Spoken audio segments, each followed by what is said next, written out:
প্রস্তাবের বিরোধিতা করে প্রথমেই যেই কথাটি বলতে চাই মাননীয় স্পিকার, সেটি হচ্ছে প্রকৃতির কাজ বদলানো, ঋতুর কাজ সাজ, প্রতিপক্ষ সত্য যত গভীরই হোক প্রকাশ পাবে আজ। মাননীয় স্পিকার আজ বলে গেলেন বর্তমান মহাজোট সরকার দারুণভাবে সফল। কেন? কারণ তারা যুদ্ধাপরাধের বিচার করেছে। কিন্তু মাননীয় স্পিকার, যুদ্ধাপরাধের বিচার আমরাও চাই, কিন্তু যে বিচার পদে পদে প্রশ্নবিদ্ধ, মহলে মহলে সমালোচিত, সেই বিচারকে আপনি সফলতার বিচার বলে দাবি করতে পারেন না।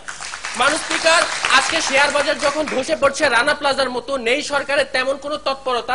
যখন শেয়ার বাজারের সূচক ৮,২১৯ পয়েন্ট থেকে নেমে দাঁড়িয়েছে ৪,৫৭০ পয়েন্টে, ঠিক তখনই প্রমাণ হয় এই সরকারের দিগন্ত জোড়া ব্যর্থতার। কই মাননীয় স্পিকার, জোট সরকারের সময় তো হয় নাই এত বড় ধস। মাননীয় স্পিকার, ৩০ লক্ষ মানুষ যদি মহান মুক্তিযুদ্ধে শহীদ হয়ে থাকে, ৩০ লাখ মানুষ এই মহাজোট আমলে ফকির হয়েছে। মাননীয় স্পিকার, হাইকোর্টের রায়কে উপেক্ষা করে তত্ত্বাবধায়ক সরকার ব্যবস্থাকে বাতিল করে দিয়ে এবং সর্বোপরি রাজনৈতিক অঙ্গনকে উত্তপ্ত করে স্বৈরাচারী সরকারের ভূমিকায় অবতীর্ণ হয়ে আজ কোন সফলতা পাওয়ার চেষ্টা করা হচ্ছে, তা আজকে তাদের অবশ্যই পরিষ্কার করে যেতে হবে।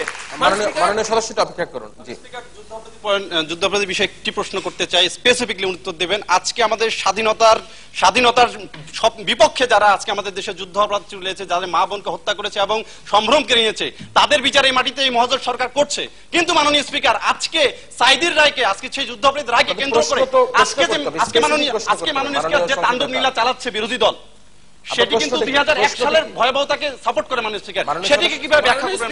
মাননীয় স্পিকার, আজকে যুদ্ধাপরাধীদের রক্ষার্থে যে কথাটি উনি বলতে চাইলেন, মাননীয় স্পিকার, একটি ভুল বিচার করে দমন নিপীড়ন চালিয়ে আবারও একটি মানবতা বিরোধী অপরাধ করার চেষ্টা করা হচ্ছে।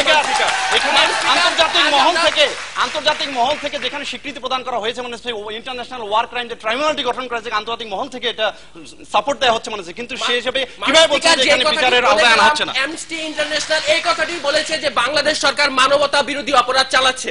যাই হোক মাননীয় স্পিকার, ফিরে আসছি। মাননীয় স্পিকার, আজ আমরা বারবার সোনার বাংলা গড়ার স্বপ্ন দেখি, কিন্তু লক্ষ্য করুন, যখন এই সোনার বাংলার খাঁটি সোনাটি আপনি পার্শ্ববর্তী দেশ ভারতকে দিয়ে দিচ্ছেন, ট্রানজিট দিয়ে দিচ্ছেন, করিডোর দিয়ে দিচ্ছেন, ভারতীয় পণ্যের বাজার সৃষ্টি করে দিচ্ছেন, ফলশ্রুতিতে তাদের কাছ থেকে আপনি একটি কয়লা পর্যন্ত আনতে পারছেন না, তখন আপনার এই মহাজোট সরকারের সফলতা যে কতটুকু তা আজকে জাতির কাছে উন্মুক্ত।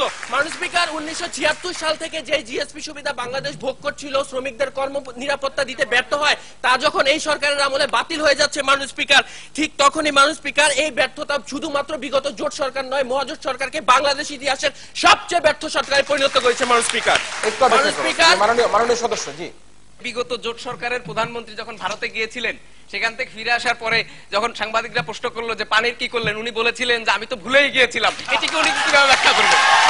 মাননীয় স্পিকার, যে প্রশ্নটি পানির কথা বললেন, একটি অভিযোগ দিয়ে মহাজোট সরকারের পুরা সফলতা বা ব্যর্থতার কথা বোঝা যায় না। যে কথাটি বললেন পানির কথা, তা সম্পূর্ণ ভিত্তিহীন।